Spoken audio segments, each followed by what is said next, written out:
Hello, my AMST 140 students. This is Professor Collins again. It is Monday, March 30th, 2020. It is week 12. Thank you for all of those who've made it to week 12 who are healthy or recovering or somewhere in between. This is week 3 for you of doing online education, and this is week 3 of me of trying to provide it through AU. So, today we're going to talk a little bit about what we're doing for the next few weeks, a little bit about your group projects, a little about Skype and things are with that. But the main thing again is for once again we're checking in with each other, making sure you guys are okay, making sure that things aren't too stressful for you in terms of what I'm assigning, what I'm expecting. You shouldn't be at this point. Virtually all of you, you're basically all guaranteed either an A minus or an A as long as you participate and provide some effort in finishing your projects for this course. Everything else is pretty flexible. So if you are having issues, please email me. Please email me at my Gmail account or my AU account to let me know what's going on with you so that we can find some sort of accommodation that will be favorable, whether it's pass-fail, whether it's postponing with an incomplete and taking the course again through online this summer or perhaps even this fall. Whatever it is that you need in order to get through this, not a lot of stress, right? This is already stressful. So there's that. So here's what's up. First, I'll talk about Skype very briefly. I have heard from almost all of you over the last 4 Skype sessions going back to March 18th. All of you are more or less doing okay. All of you are more or less keeping up. So I don't have really any complaints about that. Not that I'd complain anyway. What would be the point at this point, right?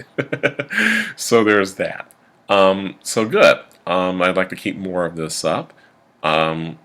I might eliminate the Saturday sessions because I only had 1 student on the Saturday session this week. I had 6 the previous week. I don't know why that is. I hope it's, hopefully we'll try it another week and see what happens. But if it continues to be where the majority of students show up, the majority of you show up on Wednesdays, I might just eliminate the Saturdays and just make, optional Skype for those who can't do Wednesday for whatever reason. So there's that. Again, your first drafts of your executive summaries for your individual group projects, or the first draft of your individual paper if you decided to do an individual paper instead of doing a project, are due by the end of the day on Friday, April the 3rd.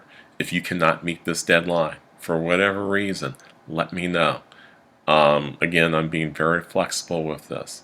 It's not like you'll lose a great letter grade if you are late, but if you want to meet your obligation, meeting it by Friday would be advantageous for your group or for you as an individual in terms of a project or a paper. It'll give me time to look at and evaluate your material, give you some feedback on how to improve it. It will pretty much all be qualitative feedback from this point on, meaning that you will not get a number grade. I will not give you a 91 or an 87 or an 80 or 73 or 63 or 100. You will get qualitative feedback where I will tell you it's good or very good or excellent or you're on the right track, carry on, etc., etc., etc. I will use descriptors and give you some recommendations for how to improve. Knowing full well that there's some limitations on how to improve because you can't go out and actually meet people on the street, interview them, take pictures yourself, that kind of thing. So there's that. And then finally, what are we doing this week? This week, week 13 and week 14 are sort of hodgepodge kinds of discussions, readings, lectures around DC culture. And what I mean by DC cultures are the other aspects of DC culture that we don't think about. We talked about immigrant culture and the immigrant communities, both within DC and in the broader suburban DMV last week. So that's part of a continuum that covers pretty much the last quarter of the course. This week we will talk about the music and culture of Washington, D.C., pretty much post-1970s. Your readings will touch on the rise of DC hardcore / punk music in the 1970s and 1980s, and how that morphed and became sort of niche by the end of the 1980s and into the 1990s, and the rise, of course, of go-go music in DC from the 1970s onward, and how that's become niche over the years as well. It sort of continues on a theme that's also personal to me as your professor and as someone who's lived in this area for more than 2 decades, and that is the fact that just as DC's food for the most part sucks without the influx of immigrant cultures, if you want to find good Ethiopian food, or great Ethiopian food even, good or great Salvadoran food, good or great Taiwanese and Cantonese food, Vietnamese food, Korean food, etc., you can go to large swaths of the DMV and possibly find it, and sometimes even within Washington, D.C. proper. But those are pretty much connected with the immigrants who've come to this area. In general, the food here sucks, right? Unless you go to a chain like Cheesecake Factory, Ruth's Chris Steakhouse, maybe Original Pancake, Panera Bread. That's pretty much it. Everything else sucks around here. But when it comes to music, music is very niche, very much in tune with the larger communities in D.C., particularly white Washington, D.C. and black Washington, D.C., but not necessarily diffused or across immigrant cultures and communities. Although Natalie Hopkinson makes the argument in Go-Go Live, her book Go-Go Live, and in her talk about go-go music in D.C., that there is a Latinx influence in that music, at least in terms of drums and so on and so forth, but it's not direct. It's not like the Salvadoran community of D.C. said, oh, we're going to contribute to go-go music. It's more like there are Cuban influences in that kind of music, for instance. A little bit of salsa, the use of drums, particularly conga, right? That kind of thing. So, for those of you who are music enthusiasts in some level, who play instruments, who like different kinds of music, who do more than just listen to hip-hop and rap on the one hand, and country music and this emo crap on the other, this should be of interest to you. For those of you who are stuck in those niches, oh well, you're going to learn a little something about music in this area and how music, your music interests should be a little bit more diverse because, should be. Anyway, so this week, we're looking at things like Chuck Brown and Chuck Brown's music, and how Chuck Brown infused the DMV in DC with go-go music. He's not even from this area originally. He's from either North or South Carolina, born in 1936, died around 2012 or so, and he brought what we now call go-go music to DC in the late 1970s. It's basically a combination of funk, R&B, a little bit of Latinx influence, particularly Cuban and Puerto Rican influences, and obviously some rock. So go-go music in and of itself is eclectic. And as it's evolved over the last 40 or 45 years, it's become more so because it has hip-hop elements now for those who are doing it in this generation. It has hip-hop elements to it as well, maybe even a little bit of auto-tunes. I hope not, but I think I've heard a couple of songs in the past week that deal with that, unfortunately. So that's on the one hand. And then on the other hand, that the rise of punk and hardcore punk in DC with groups like Scream in the late 1970s and early 1980s, and that somehow morphing a bit into grunge in the 1990s, although it's come back to its sort of original punkish roots in the last decade or two. And how both of these genres were written off in the community by the end of the 1990s and early 2000s.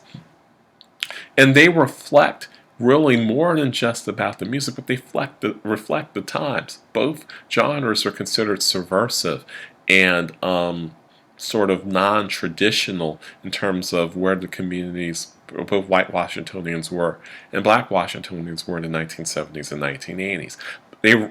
But they rise out of a particular historical moment, a moment in which DC is sort of,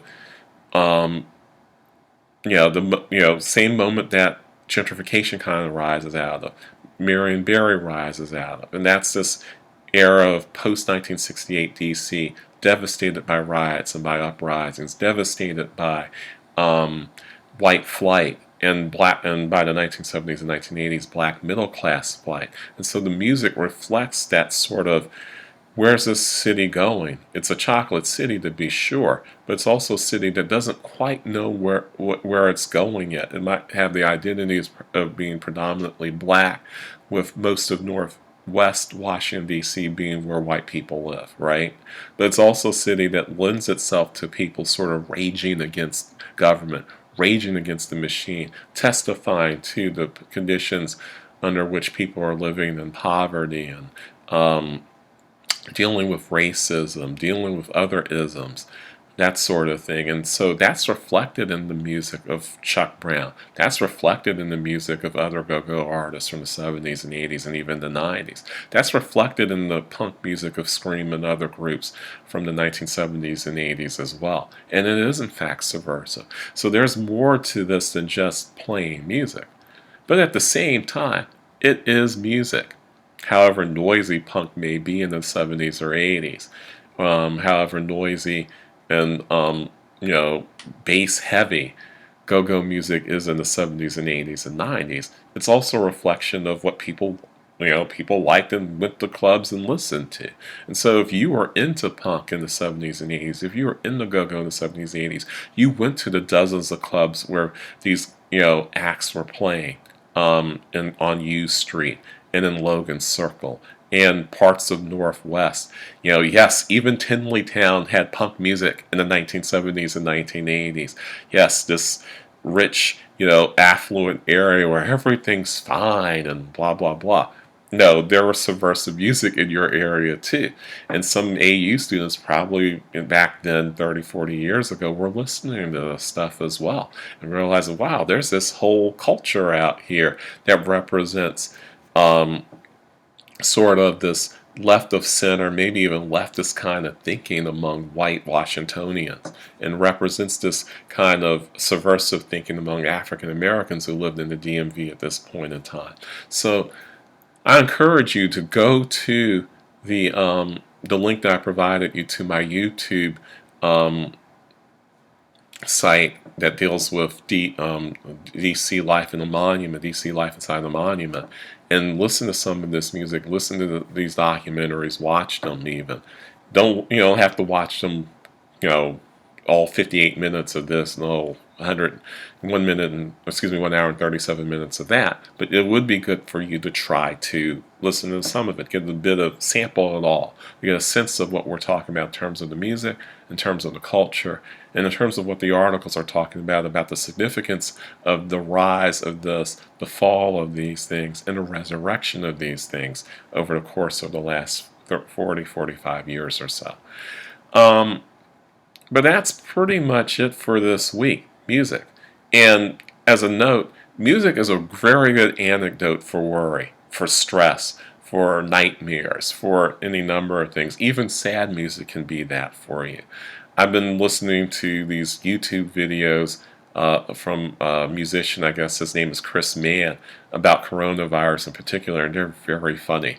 One of those songs he does is he remixes My Sharona to My Corona, which has got its new wave / it has punk elements to it. So you might want to listen to it for a quick, macabre, sort of morbid laugh, right?